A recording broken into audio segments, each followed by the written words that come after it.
Ayan. Good afternoon sa inyo. At nandito tayo ngayon sa Pink Sister. Birthday kasi ngayon ng aming inang si Nanay Esther. So kailangan i-celebrate ito.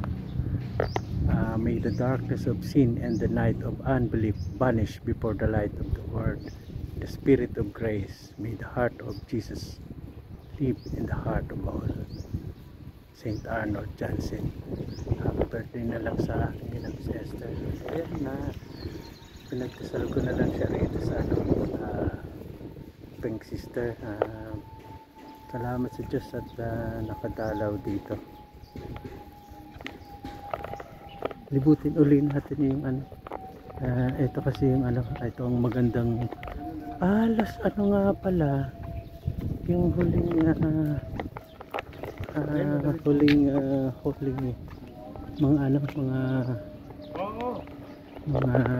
yung ito kasi yung bisita iglesia. Pwede na itong bisita iglesia, di ba? Yung mga Holy Monday, Tuesday, yan, dito nga pala yun. Dito lang, yung last year pala nakadalaw pala ako rito. Hallelujah. Galing. Ngayon na naman lang pala ako nakabalik dito. Yan. Birthday kasi ng aking inang si Nanay Esther ngayon. So nung nakabalik ako rito last time ay yung yan yung Friday, Holy Friday. Oo, naalala ko na, Holy Friday pala yun.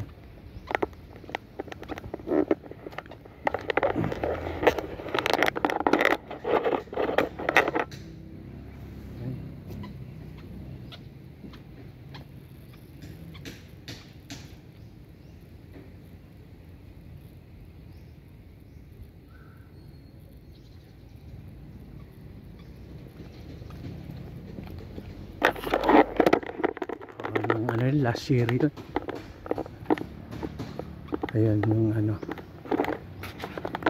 at yung the institution of the Eucharist, yung huling hapunan, the institution of the Eucharist.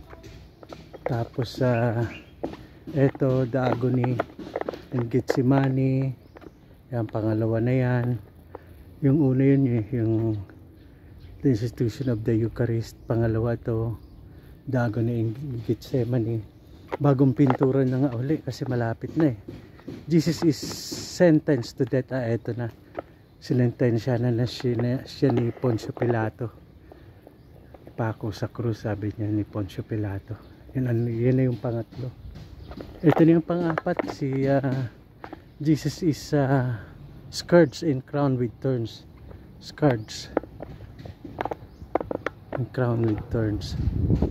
Ayan, eto, this is scourged and crowned with thorns. Yun yung pang-apat. Silence please. May bakas ay pinipinturahan din ito.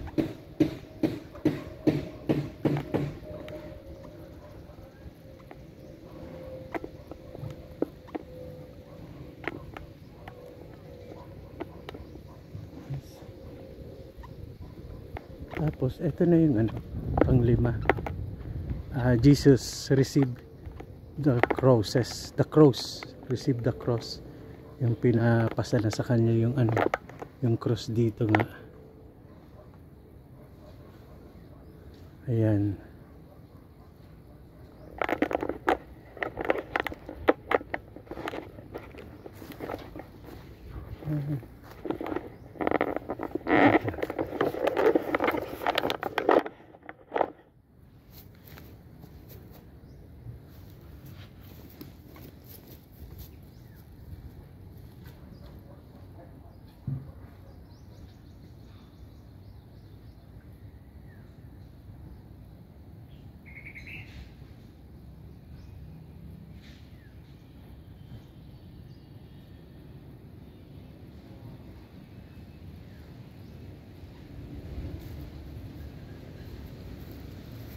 Ito na yung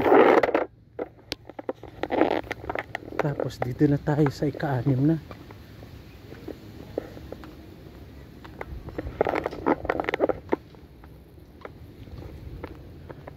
Number 6 is Jesus falls under the weight of the cross.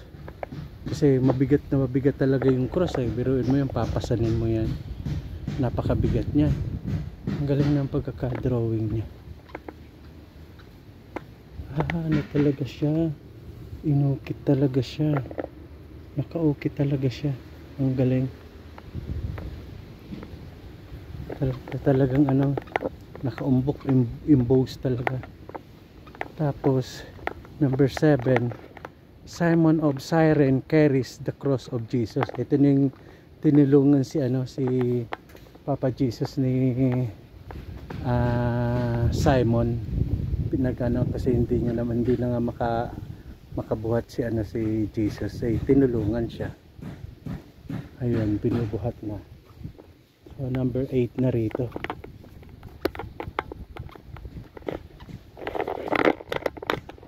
Number 8 is Jesus meets the pious woman of Jerusalem. Yun. Pious woman of Jerusalem. Galing ng pagkakagawa oh. Galing. Amen. Father in heaven, hallowed be your name. Your kingdom come, your will be done. As in heaven, give us today our daily bread, and forgive us our trespasses. As we forgive those who trespass against us, do not bring us to the test, but deliver us from evil. Ayan. So 8, that is number 8. So nakita niyo si Maria at si Maria Magdalene. So ito na yung number 9.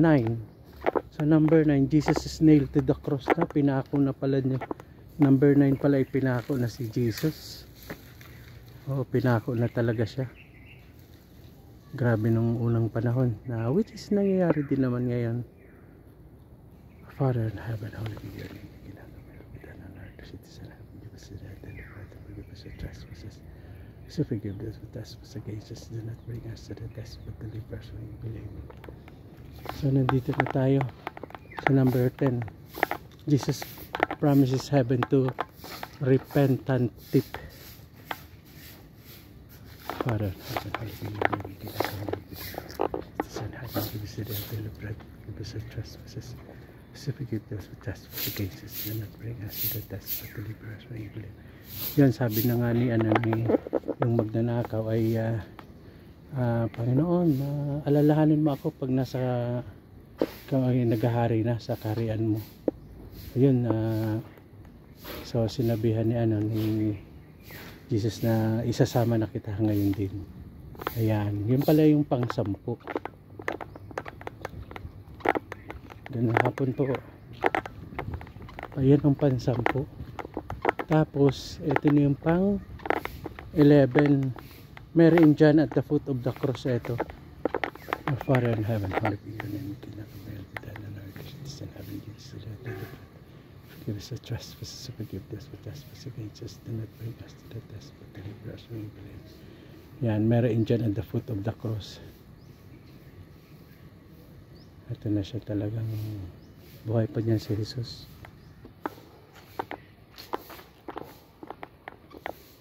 Tingnan muna natin ito. Ito na nga yung si Mary and John at the foot of the cross. Ito na yung pinalaki na siya. Pinalaki siya.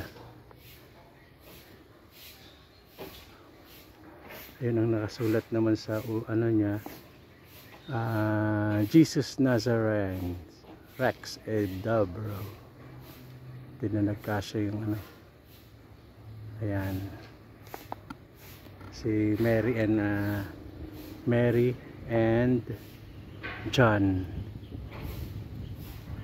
Ayan, bago to. Jesus dies on the cross na pala. Jesus dies on the cross na to, number 12. 11, tapos ito number 12 na. Ito, namatay na rito si Jesus. Yan, number 12 pala. Yung 11 nandoon si Mary and John. Tapos at the foot of the cross. Tapos 12, Jesus dies on the cross. Our Father in heaven, hallowed be your worship in heaven, give us today our daily bread, and forgive us our trespasses, as we forgive those who trespass against us. Do not bring us to the test, but deliver us from evil. Amen. Amen. Hallelujah, dear God. Ayan. Oh, meron pa pala rito. Anong number kaya to? Tignan nga natin. Dapat dito may mga tubig na. Ma-aksaya naman sa tubig. 12,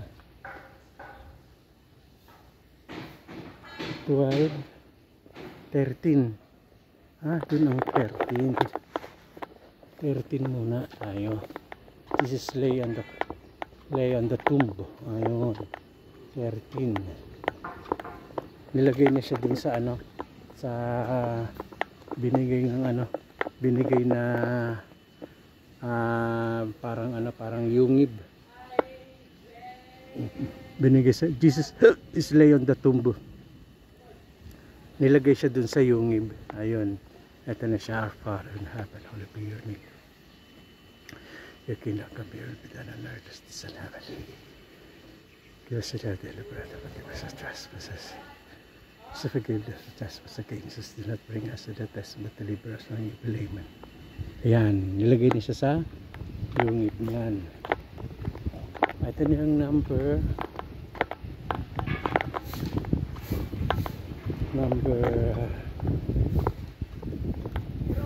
14. Yan. Jesus rise from the dead. Yan. After 3 days na yan, Sunday. Our Father in heaven, hallowed be your name. Kingdom come, your will be done on earth as it is in heaven. Give us today our daily bread, and forgive us our trespasses, as we forgive those who trespass against us. Do not bring us to the test, but deliver us from evil.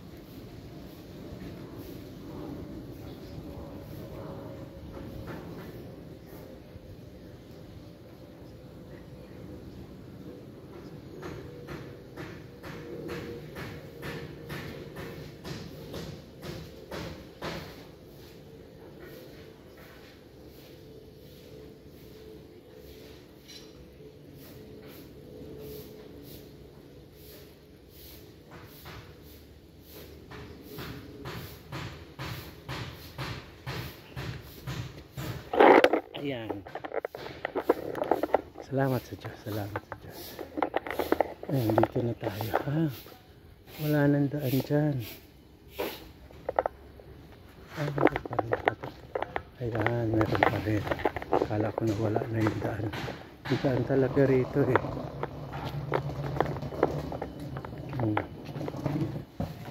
Diretso yan eh. Ayan. Dati kasi may dyan eh, parang ilog. Ngayon wala na, dry na kasi tagtuyo na.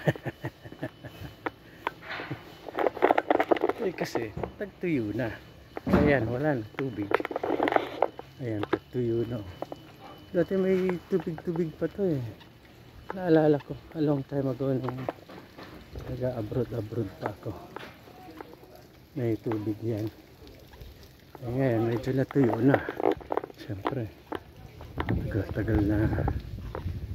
Ano yan? Ayan.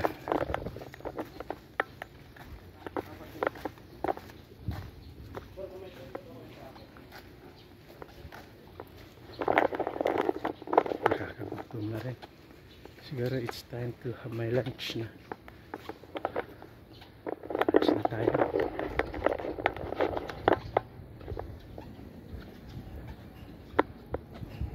Happy birthday sa aking inang sister.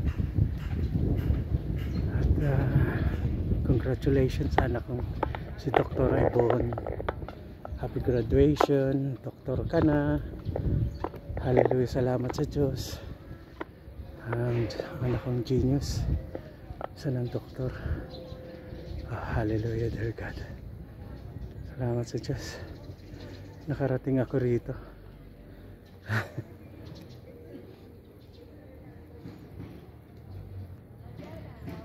Ayan, na-celebrate ang birthday ng nanay. Ayan. Siguro mga artista to. Hindi kaya mga artista to? Hindi naman. Nakakagutom na. Lord, salamat po sa araw na ito, Panginoon. Whew. Ayos na, ayos na.